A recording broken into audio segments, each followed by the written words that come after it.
안녕하세요, 백화도원입니다. 오늘은 시간이 조금 여유가 있어서 복숭아 재배를 하는 다른 농가 몇 곳을 둘러보고 왔습니다. 올해 만생종 복숭아 수확에 실패한 곳이 몇 곳 있었고요. 또 많은 농가에서 대체적으로 만생종 복숭아 수확을 어려워하시는 것 같아서 수확에 실패하는 원인과 대책에 대한 내용으로 말씀을 드리려고 하는데요. 이게 만생종 복숭아 양홍장 나무인데요. 이렇게 봉지가 지금 보시는 것처럼 많이 이렇게 남아 있는데, 봉지가 많이 이렇게 남아 있는 이유는 두 가지 이유입니다. 봉지가 잘못 씌워져 있거나 낙과된 과수원에 보면 이렇게 봉지가 많이 남아 있는데요. 이게 지금 낙과 피해를 본 건지 아닌지는 이렇게 봉지를 당겼을 때 봉지가 이렇게 가볍게 빠지면 봉지는 제대로 씌워져 있는 겁니다. 봉지는 제대로 씌워져 있는데 과실이 낙과돼서 빠졌기 때문에 봉지가 그대로 남아 있는 경우고요. 이 봉지를 당겼을 때 봉지가 단단하게 이제 봉지를 잘 못 씌워서 단단하게 씌워진 경우에는 과실이 들어있는 상태도 이걸 당겼을 때 잘 안 빠지면 그건 봉지를 잘못 씌워서 이제 그런 경우고요. 그렇지 않고 그냥 이렇게 쓱 자연스럽게 빠지게 되면 이거는 낙과가 돼서 이렇게 봉지가 남아 있는 경우입니다. 그 전에 먼저 복숭아 과실의 생장 주기에 대해서 말씀을 드리겠습니다. 다들 잘 알고 계시겠지만 잘 모르시는 분들을 위해서 다시 한번 설명을 드리겠습니다. 복숭아 꽃이 피는 시기는 해마다 조금씩 차이가 있고 지역적으로도 차이가 있는데, 중부지방의 경우는 4월 20일경 정도입니다. 과실의 발육 과정이 1기, 2기, 3기로 나눠지는데, 과실 발육 1기는 만개 후 대략 45일에서 50일 정도까지입니다. 수정이 이루어지고 꽃이 지면서 꽃이 가지고 있던 영양분이 과실 쪽으로 흡수가 되고 과실 생장이 바로 시작되는데요.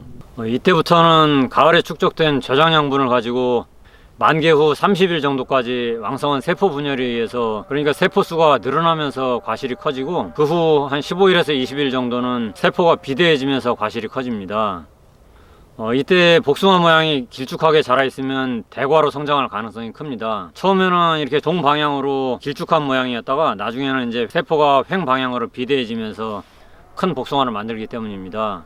만생종일수록 복숭아 모양이 길쭉한 모습을 볼 수 있는데, 대부분 만생종 복숭아가 크기가 큰 대과종이기 때문입니다. 그리고 과실 발육 2기는 경획기라고도 하는데요.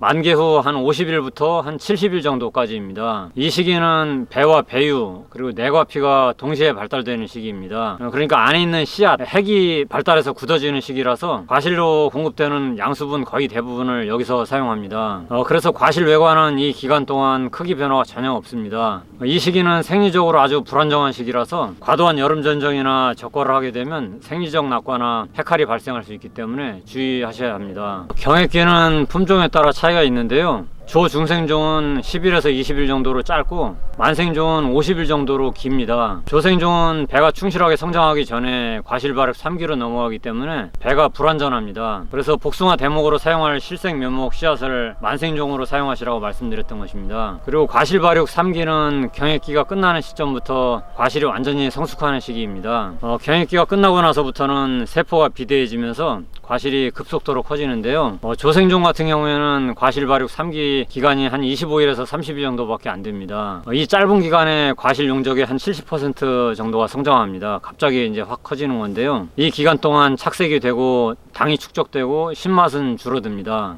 그리고 특유의 향을 만들면서 과실이 완전히 성숙하게 됩니다. 과실 발육 1기부터 3기까지 모두 중요하지만 그 중에서도 과실 발육 3기가 가장 중요합니다. 제가 오늘 만생종 복숭아 수확에 실패하는 이유를 말씀드리기 전에 과실 생장 주기 3단계를 먼저 말씀드렸는데요. 늦게 수확하는 품종은 병충해 관리가 어려워서 수확에 실패하는 경우도 있지만 그것보다는 낙과에 의한 피해가 더 큽니다. 낙과 피해를 줄이려면 과실 발육 1기부터 3기까지 관리가 조중생종과는 조금 달라야 합니다. 낙과의 원인이 세 가지 정도 있는데요. 첫 번째는 착과량입니다. 과실 발육 1기에 적과 작업을 하면서 조중생종보다 착과량을 조금 더 늘려줘야 낙과 피해를 막을 수가 있습니다. 만생종은 과실이 달린 상태에서 나무의 생장이 늦게까지 지속되기 때문에 착과량이 조중생종에 비해 많아도 모두 대과로 이제 키울 수가 있습니다. 그런데 착과량을 조중생종과 똑같이 해놓으면 남아있는 과실로 양분이 몰리면서 과실은 원래보다 더 대과로 성장하면서 가지가 꼭지 부분을 밀어내기 때문에 낙과가 됩니다. 과실 한 개를 결과지 한 개 정도로 생각하시면 되는데요. 과실을 하나 덜 달아 놓으면 결과지 한 개가 나옵니다. 그만큼 수세가 세진다는 것이죠. 두 번째는 수세가 강할 때입니다. 수확 전에 질소가 조금이라도 과한 상태가 되면 신초와 양분 경합이 되면서 낙과 현상이 생깁니다.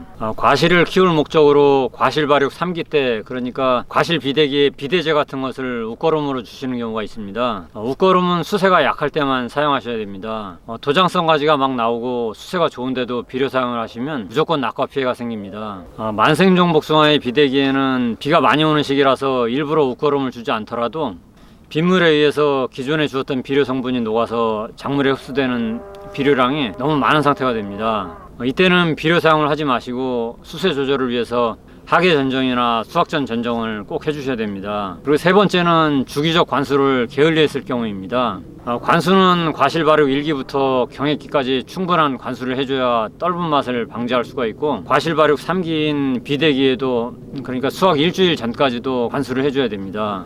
과일의 생장기간 동안은 주기적으로 관수를 해주는 것이 7, 8월에 장마가 왔을 때 급격한 그 수분 흡수로 인해서 당도가 떨어지는 것을 막을 수가 있고, 과실이 팽창하면서 생기는 낙과 현상도 막을 수가 있습니다. 오늘은 만생종 복숭아 수확에 실패하는 이유와 대책에 대한 내용으로 말씀드렸는데요. 만생종 복숭아는 장마도 끝나고 또 추석도 앞두고 수확하는 경우가 많은데, 이때 수확을 제대로 못하면 너무 억울하죠. 이때 수확을 얼마나 잘 해내느냐에 따라서 한 해 수익에 큰 차이가 생깁니다. 오늘 말씀드린 낙과 원인 세 가지에 대해서 잘 대비하셔서 내년에는 풍성한 수확하시기를 바라겠습니다. 그럼 오늘 영상은 이것으로 마치겠습니다.